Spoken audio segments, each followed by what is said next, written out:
Welcome to Shivam academy. तो आज का हमारा टॉपिक है लर्निंग डिसेबिलिटीज़ अधिगम अक्षमताएं।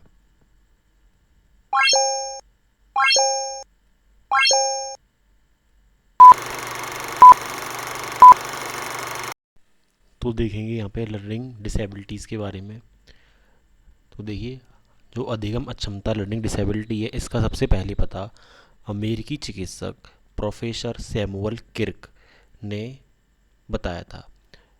जो लर्निंग डिसेबिलिटीज़ है उसको सबसे पहले अमेरिकी चिकित्सक थे प्रोफेसर सैमुअल किर्क, उन्होंने बताया अधिगम अक्षमता किसी भी बच्चे में पाई जा सकती है और ये पूर्ण रूप से समाधान योग्य नहीं होती हैं, यानी कि इनका पूरी तरह समाधान नहीं किया जा सकता है, लेकिन इनकी अगर उचित देखभाल की जाए तो इन्हें कम से कम स्तर तक, न्यूनतम स्तर तक लाया जा सकता है।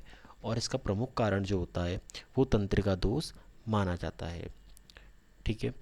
अब ये अधिगम अक्षमता लर्निंग डिसेबिलिटीज़ मेनली 4 टाइप्स की होती हैं, 4 प्रकार की, जिसमें पहला होता है पढ़ने की क्षमता, दूसरा होता है लिखने तथा चित्रांकन की अक्षमता, तीसरा उच्चारण की अक्षमता, चौथा गणना संबंधी अक्षमता। अब हम पहला देखेंगे रीडिंग डिसेबिलिटीज़ यानी पढ़ने की अक्षमता।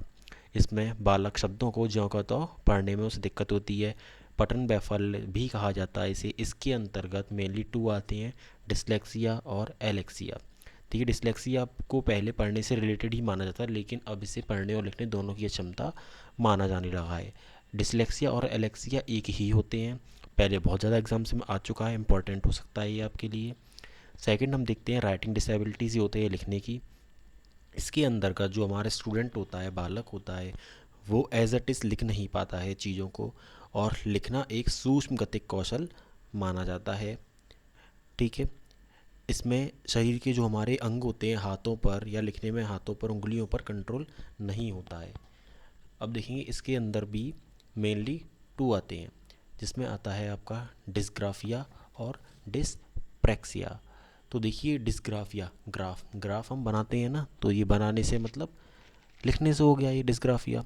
अब ऐसे ही थर्ड हमारा आता है, देखिए उच्चारण अक्षमताएं। इसमें हम देखें उच्चारण में क्या होता है, इसमें ये भाषा घात दोष भी कहा जाता है। इसमें उच्चारण में इसमें दिक्कत होती है, ध्वनि का स्थान का विलोपन हो जाता है, पता नहीं ध्वनि कहाँ से निकल रही होती है। अब अगला हम देखते हैं गणना दोष, ये इसे हम बोलते हैं डिसकैलकुलिया। तो आप कैलकुलिया, कैलकुलिया एक होती है कैलकुलेशंस, और कैलकुलेशंस किस में होती है, मैथमेटिक्स में। तो ये हमारा किस ना गणना संबंधी विकार हो गया, ये किस में होता है, ये मैथ्स में। मैथ्स से रिलेटेड प्रॉब्लम्स होती हैं इसमें हमें। इसमें जो हमारा स्टूडेंट होता है, बच्चा होता है, बालक, वो अंकों को, चिन्हों को ठीक तरीके से पहचानने में उसे बहुत ज़्यादा कठिनाई होती है।